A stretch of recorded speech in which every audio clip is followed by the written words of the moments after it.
Benjamin Keough was a bright light in his family's life, but he himself often struggled. When he died by suicide at age 27, it shook the entire family to its core. What should have been a charmed life was anything but. When Benjamin Keough was just 16 years old, his mom, Lisa Marie Presley, began abusing opioids. As she later explained in the foreword to the 2019 book, The United States of Opioids, she was initially prescribed painkillers by her doctor following the birth of her twins, Harper and Finley, in 2008 when she was 40. Over the next few years, she became increasingly dependent on the drug, eventually turning to cocaine and alcohol as well. I was not happy. And by the way, the struggle in addiction for me started at 45 years old. Keough, then in his early 20s, would soon go through a similar and equally secretive experience.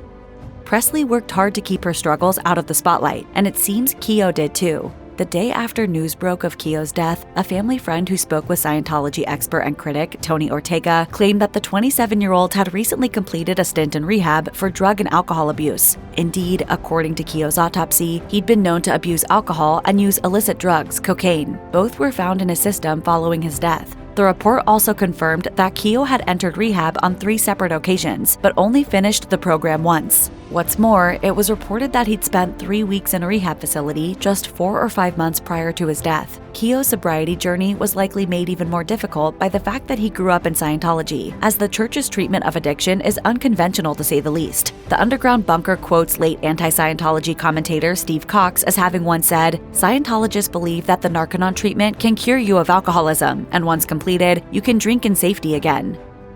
They can confront their own problems and solve their own problems and so bring themselves up by their own bootstraps. Presley was 10 years old when her mother Priscilla Presley decided the family would join Scientology after hearing John Travolta sing its praises. While her relationship with the church would prove to be contentious, Lisa Marie remained an active member until 2014. In fact, she lived at the Scientology Celebrity Center in Hollywood, California for several years, where she met her first husband and Ben's father, musician Danny Keough. Keough has been described by Page Six as church royalty of sorts, and so, not surprisingly, when he and Presley had kids Benjamin and Riley Keough, they were brought up in the church. Ultimately, Presley and her kids left the church. Benjamin never spoke out against it publicly, but one insider told Ortega that Ben would often badmouth the church to people he knew. The source claimed that just 2 months before his death, Ben had been talking about how f***ed up kids get in Scientology. A second insider noted that the church bars access to proper mental health care, saying the entire family was shaped by Scientology, and it's paying the price because of it. Keough was born with music in his blood. Not only was he the grandson of Elvis Presley, but both his father and his late mother were talented musicians. That passion was passed on to Keough, who played both the guitar and bass. However, given his pedigree, a life in music wasn't exactly easy.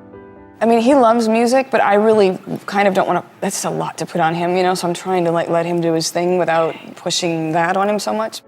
Even so, Keough decided to give music a shot. In 2009, it was reported that the then 17-year-old had landed a $5 million 5-record deal with Universal Music. Keough said at the time, "The music will be nothing like Elvis, nothing like him at all." The plan was to release his debut album in 2010, but it never came to fruition. While it's unclear what happened, Universal Music's executive VP, Peter Lofrumento, told People magazine there was no deal to begin with, saying, "This story is totally untrue." As Keough grew older, he began to look more and more like his famous grandfather. Indeed, when Lisa Marie Presley tweeted a family photo in 2019, fans couldn't get over how much he looked like a young Elvis Presley. One follower exclaimed, "Your son is a twin of your dad." Sadly, Keough may not have seen that as a positive. Following his death, friend and fellow musician Brandon Howard told People, "It's a tough thing when you have a lot of pressure with your family and living up to a name and an image." Howard added that Keough felt like he had to excel if he pursued music because of his heritage, and that weighed on his mental health. Howard explained, "That kind of pressure is definitely a part of what happened." He was so smart, so funny, such a light. Another insider summed it up to the US Sun, "He wasn't really allowed to be himself. He had big shoes to fill, and he looked just like the shadow he was in."